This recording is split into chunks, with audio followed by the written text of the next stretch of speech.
Hello and welcome to the Official Watchers YouTube channel. Here at Jardin du Mayfair, heaven on earth for the watch enthusiast.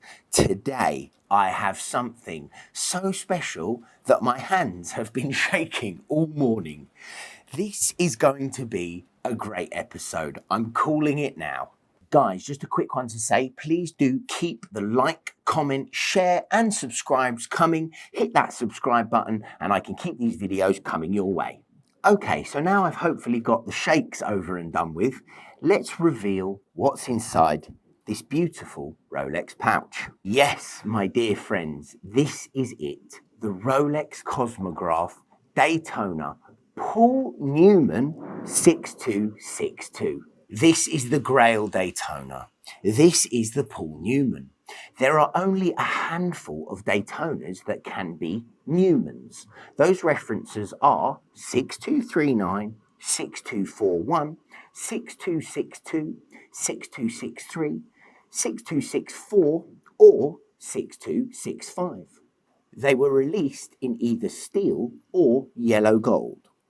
Crucially, if a Newman Daytona doesn't have one of those 4-digit references, it isn't one.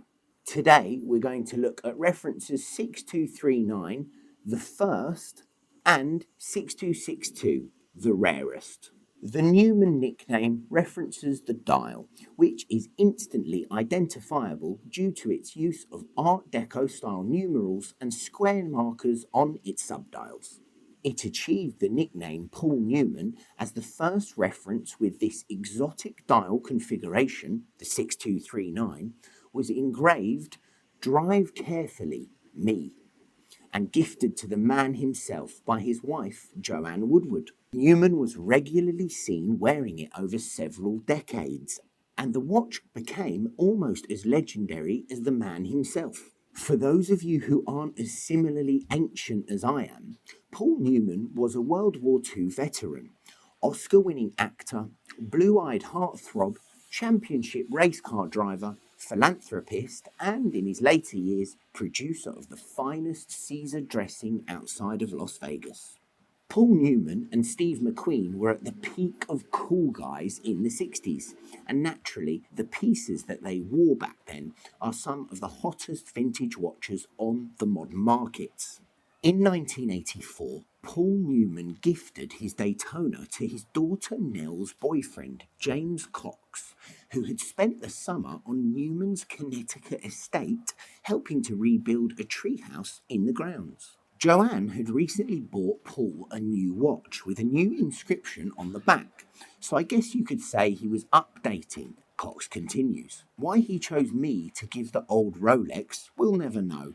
People question why he would give such an intimate object away.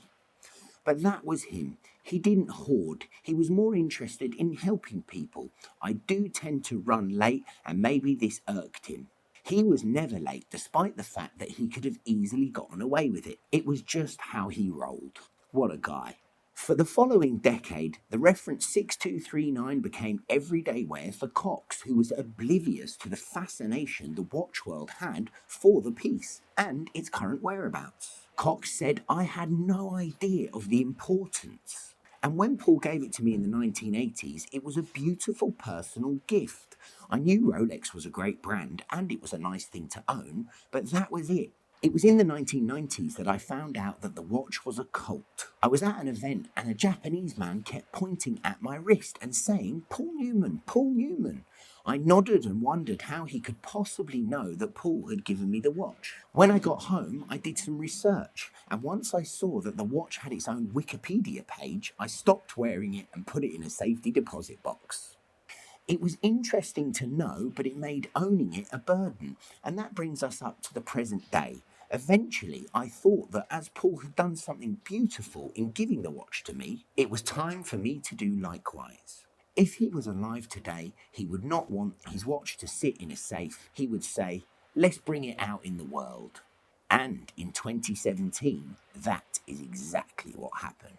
The watch was taken from the vault and shown to the public once again, but this time it was going to be auctioned with a significant chunk of the profits going to the Nell Newman Foundation, a non-profit set up by Paul's daughter.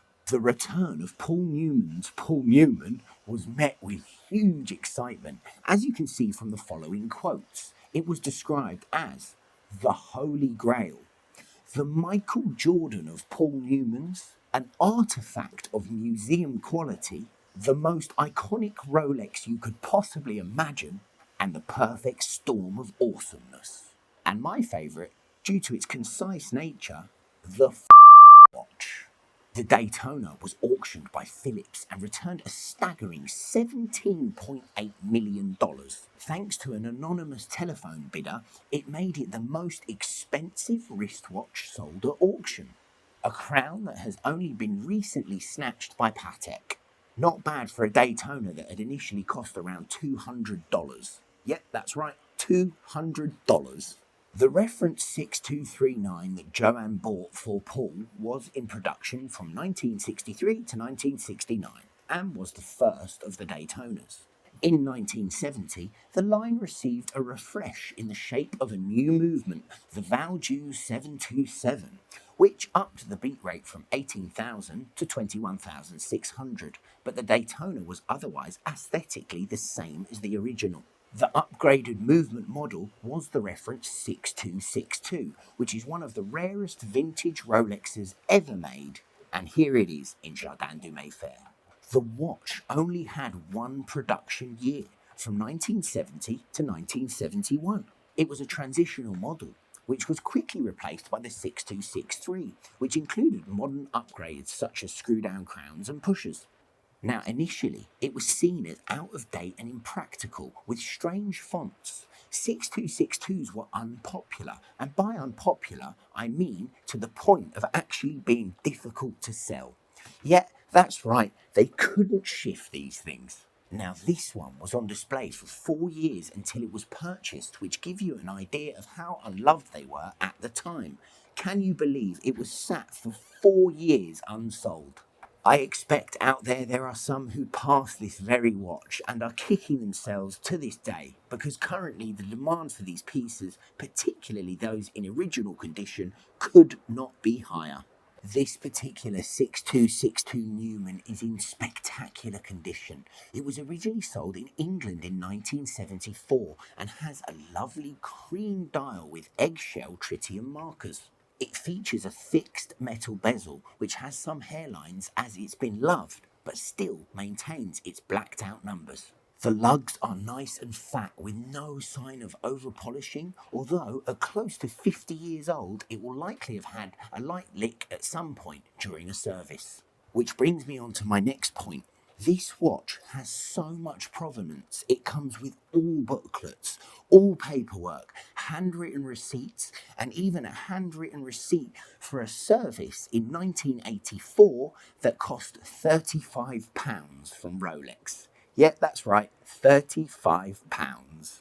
Now, of course, we like to keep them unpolished because there is nothing more satisfying than a thick case on a vintage watch. The bracelet is original and has only the bare minimum of stretch. All in all, it's a fantastic example of a rare and coveted pump pusher, transitional Newman.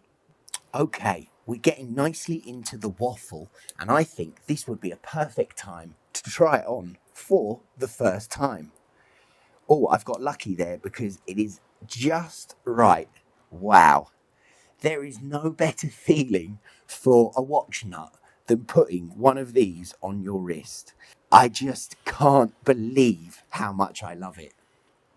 I'm having a moment here, guys. This is truly mad. Okay, we've got that out of the way, so let's go on with our review. As I mentioned, these golden oldies are smaller than the modern Daytona. They're 37mm, and rather than being automatic, they are manual winding, which, if you're anything like me, is a bit of a bonus because I love the daily routine of a morning wind over a coffee. You don't hear those sounds as much with an automatic, but the sound of a mechanical working away in the background of your life is something that you can just really enjoy. Guys, if you love this 6262 as much as I do, then give me a call because we have all the provenance, all the box and papers, and everything that makes this watch the true collector's dream. 6262 Paul Newman. Okay guys, it is time for the price, and of course it's an extremely special piece. It's priced at $335,000. If you're a YouTube subscriber, I would do you a much better price. Get in touch. I hope you've enjoyed this Paul Newman Daytona video as much as I have researching and making it for you, and I really hope that you'll subscribe because the videos will be coming thick and fast.